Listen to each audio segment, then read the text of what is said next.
अगर आप लॉ के फील्ड में अपना करियर बनाना चाहते हैं, तो सबसे पहले आपको ये समझना होगा कि इस फील्ड में एंट्री का एक स्ट्रक्चर्ड और सिस्टमैटिक प्रोसेस होता है, जो स्टेप बाय स्टेप फॉलो करना पड़ता है। 12th के बाद आप 5 ईयर इंटीग्रेटेड लॉ कोर्स जैसे bachelor of arts and bachelor of legislative law या bachelor of business administration and bachelor of legislative law में एडमिशन ले सकते हैं, जिसके लिए नेशनल लेवल एंट्रेंस एग्जाम्स जैसे common law admission test, all India law entrance test और law school admission test India conduct होते हैं। कॉमन लॉ एडमिशन टेस्ट के थ्रू देश भर की नेशनल लॉ यूनिवर्सिटीज में एडमिशन मिलता है, जहां legal aptitude, logical reasoning, English comprehension, current affairs और बेसिक मैथमेटिक्स से रिलेटेड क्वेश्चंस पूछे जाते हैं। All India law entrance test एक स्पेसिफिक नेशनल लॉ यूनिवर्सिटी के लिए कंडक्ट होता है और इसका पैटर्न थोड़ा डिफरेंट होता है। Law school admission test India में एनालिटिकल रीजनिंग और लॉजिकल एबिलिटी पर ज्यादा फोकस किया जाता है।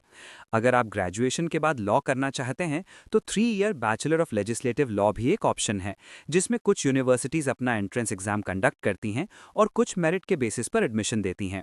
Bachelor of legislative law complete करने के बाद आपको अपने स्टेट के बार काउंसिल में रजिस्ट्रेशन करना होता है, जो बार काउंसिल ऑफ इंडिया के अंडर रेगुलेट होता है, और उसके बाद ऑल इंडिया बार एग्जामिनेशन क्लियर करना कंपलसरी होता है, जिससे आपको सर्टिफिकेट ऑफ प्रैक्टिस मिलता है और तब आप ऑफिशियली कोर्ट में वकालत शुरू कर सकते हैं।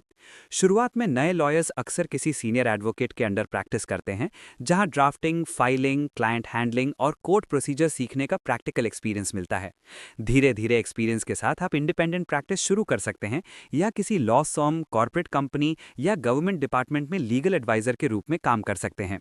अगर आप गवर्नमेंट एडवोकेट या पब्लिक प्रोसिक्यूटर बनना चाहते हैं तो स्टेट लेवल पर अलग रिक्रूटमेंट प्रोसेस होता है, जिसमें एक्सपीरियंस, रिटन टेस्ट और इंटरव्यू के बेसिस पर सिलेक्शन होता है।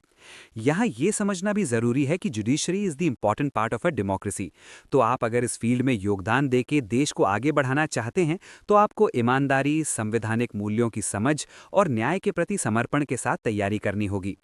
अब अगर आपका गोल जज बनना है तो उसके लिए सबसे पहला लेवल होता है जुडिशियल सर्विसेज एग्जामिनेशन, जिसे प्रोविंशियल सिविल सर्विसेज जुडिशियल भी कहा जाता है। ये एग्जाम हर स्टेट की जुडिशरी या पब्लिक सर्विस कमीशन कंडक्ट करती है और इसमें 3 स्टेजेस होती हैं: प्रिलिमिनरी एग्जामिनेशन, मेन एग्जामिनेशन और interview. Preliminary examination objective type होता है, जिसमें Indian penal code, criminal procedure code, civil procedure code, Indian evidence act और कॉन्स्टिट्यूशन ऑफ इंडिया के साथ स्टेट स्पेसिफिक लॉज से क्वेश्चंस आते हैं। मेन एग्जामिनेशन डिस्क्रिप्टिव होता है, जहां आंसर राइटिंग, लीगल ड्राफ्टिंग और जजमेंट राइटिंग स्किल टेस्ट की जाती है। इंटरव्यू स्टेज में लीगल नॉलेज के साथ पर्सनैलिटी, एथिक्स और डिसीजन मेकिंग एबिलिटी इवैल्यूएट की जाती है। सिलेक्शन के बाद कैंडिडेट सिविल जज जूनियर डिवीजन या जुडिशियल मैजिस्ट्रेट के रूप में अपॉइंट होता है और यहीं से जुडिशियल करियर की शुरुआत होती है। प्रमोशन प्रोसेस में एक्सपीरियंस, एनुअल कॉन्फिडेंशियल रिपोर्ट्स और परफॉर्मेंस के बेसिस पर सिविल जज सीनियर डिवीजन, फिर एडिशनल डिस्ट्रिक्ट जज और बाद में डिस्ट्रिक्ट जज तक बढ़ने का मौका मिलता है। दूसरा रास्ता होता है हायर जुडिशियल सर्विसेज एग्जामिनेशन, जिसमें जनरली 7 साल या उससे अधिक प्रैक्टिस एक्सपीरियंस वाले एडवोकेट्स अप्लाई कर सकते हैं और इस एग्जाम के थ्रू डायरेक्ट डिस्ट्रिक्ट जज लेवल पर एंट्री मिल सकती है। हाई कोर्ट के जज का अपॉइंटमेंट कॉन्स्टिट्यूशन ऑफ इंडिया के प्रोविजंस के तहत कोलिजियम रिकमेंडेशन सिस्टम के थ्रू होता है, जिसमें एक्सपीरियंस्ड डिस्ट्रिक्ट जजेस या सीनियर एडवोकेट्स को कंसिडर किया जाता है। और सबसे ऊपर सुप्रीम कोर्ट ऑफ इंडिया के जजेस का अपॉइंटमेंट भी कोलिजियम रिकमेंडेशन और राष्ट्रपति के द्वारा किया जाता है। कोर्ट स्ट्रक्चर की बात करें तो सबसे नीचे डिस्ट्रिक्ट कोर्ट्स होते हैं, जहां से मेजॉरिटी सिविल और क्रिमिनल केसेस शुरू होते हैं। उसके ऊपर हाई कोर्ट्स होते हैं, जो स्टेट लेवल पर अपील्स और कॉन्स्टिट्यूशनल मैटर्स सुनते हैं। और सबसे ऊपर सुप्रीम कोर्ट ऑफ इंडिया होता है, जो देश का हाईएस्ट जुडिशियल अथॉरिटी है। लॉ फील्ड में सफलता के लिए सिर्फ डिग्री ही नहीं, बल्कि लगातार पढ़ाई, updated legal knowledge, strong communication skills, ethical practice, patience और एनालिटिकल थिंकिंग बहुत महत्वपूर्ण होते हैं।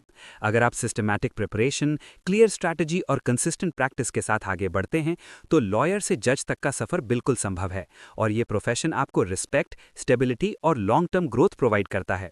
और भी डिटेल्ड जानकारी के लिए बने रहिए हमारे साथ। मिलते हैं नेक्स्ट वीडियो में।